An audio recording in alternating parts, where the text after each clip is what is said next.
Can you get a job or a career? Can you educate yourself? Can you regulate the draw of temptation, drug and alcohol use in particular, sexual temptation as well?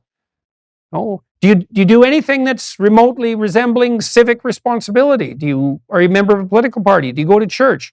I don't go to church because, their beliefs don't match mine. It's like, who the hell cares about your beliefs? You're like 16. You don't even have beliefs.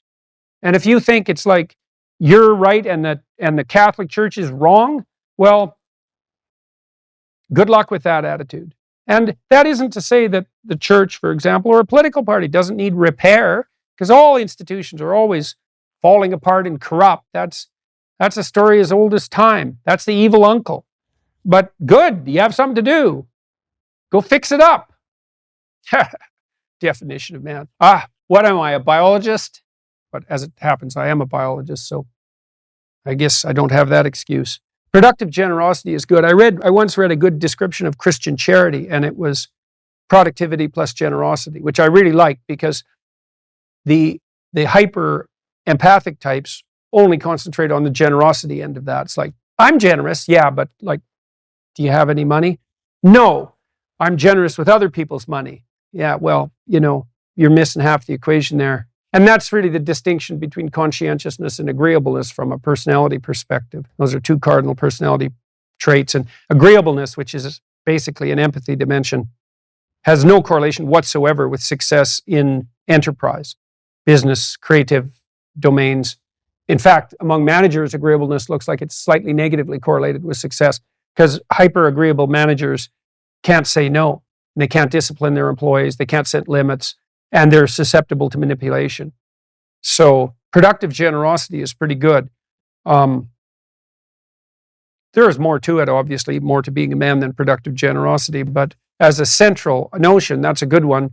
The productivity requires aim, orientation, responsibility, discipline, all of that willingness to work, that willingness to make sacrifices, which is the hallmark of maturity in the service of a higher goal. And that responsibility, that productive responsibility, should manifest itself in relationship to the individual. So you should be responsible to yourself and your future self, the community of selves that you are across time. And then you should be responsible for and productive for as many people as you can manage. And so that might be first your intimate partner, your wife, second your parents, your siblings, your children, maybe your children primarily, although, there's a trade-off there with your wife. Then your local community, then your broader community. You want to take on all that responsibility if you can, in a sense that's both productive and generous. That gives you something to do. Justify your miserable life to yourself and everyone else. And you need to do that. It orients you solidly in the world if you do that. And it gives you a dragon to fight, a real one. And that's where the gold is. So, as everyone has known forever, and as we continue to remind ourselves, how should you arm yourself? Well, that's kind of what a humanities education teaches you to some degree. Arm yourself with words. Be precise in your language. Right? Say what you mean. Read great men and great women. Make yourself literate. Get your tongue in order. Get it under your own control. Get rid of the ums and the likes and the you knows and the pauses. And get rid of everything you say that you only say to impress other people. And just see if you can say what you believe to be true. That's an adventure. That's the thing about the truth, If you aren't speaking the truth, well, you got to ask yourself, if you're not speaking the truth, who is it that's talking? If you're saying something that you do not believe to be true, it's not you talking. It's something else. It might be the part of you that wants to manipulate the other person into delivering what you think you want from them. Well, what is that spirit of manipulation that you've allowed to possess you? It's not you. Let's say you decide to live your whole life in that instrumental manner. You're going to craft your words like the student who says, well, I'm going to write what the professor wants to hear so I get the grade. It's like, well, you just turn yourself into that. Well, who is it that's doing that manipulating? It's not you, because those aren't your words. So even if you get the grade, it's not you that got the grade. It's the false you. It's the manipulative you. So you do that your whole life. You don't have your life. And then you think, well, God, that was a miserable life. I manipulated everybody. They were so damn stupid. They were sucked in by it. They're all contemptible. Everyone does it, which they don't, by the way. And so that's a pathway to bitterness.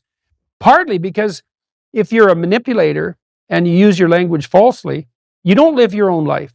You live the life of whatever possesses you when you think it's you manipulating. And so you live the life of the spirit of manipulation. And there's no difference between that in some fundamental sense and demonic possession. So if that's what you want, go right ahead. But what you miss is the adventure of your own life.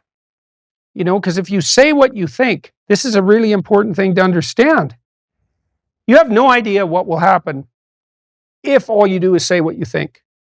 Because you have to let go of everything. Just to do that, you have to assume that there isn't anything better that can happen than what happens if you tell the truth, no matter what happens. Because you say, I'll tell the truth and I get in trouble. It's like, well, is that good or bad? Well, it's not so good when it's happening.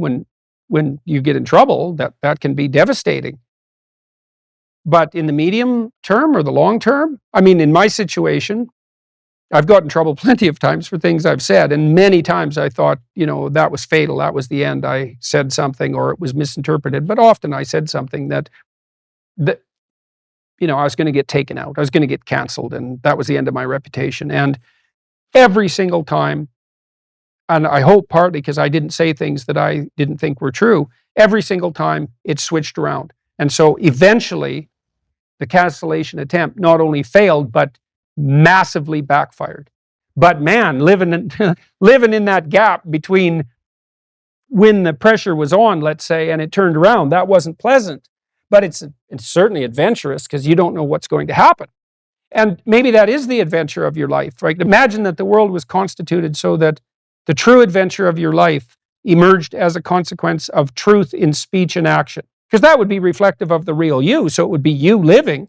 And then imagine that the adventure that would occur if you dwelled in the truth would be so overwhelming that it would justify all the suffering. And I think that's true. The great people I know are brutally truthful to themselves and other people. And they have insanely adventurous lives. And they also get more and more and more competent. I've talked to my daughter a lot about this. My daughter runs my companies. My daughter didn't know much about business when she started, and she was pretty sick too, and she didn't know a lot. And so it was easy for people who thought they knew a lot about business to pull the wool over her eyes. But Michaela has the ability to ask stupid questions, and we've talked about that a lot. It's like, you only have to ask a stupid question once if you're alert. You ask a stupid question, and if you're in a crowd and you ask a stupid question, 80% of the people in the crowd have the same question. They're just too cowardly to ask. But you ask and then someone actually tells you, you never have to ask that question again. You're no longer stupid.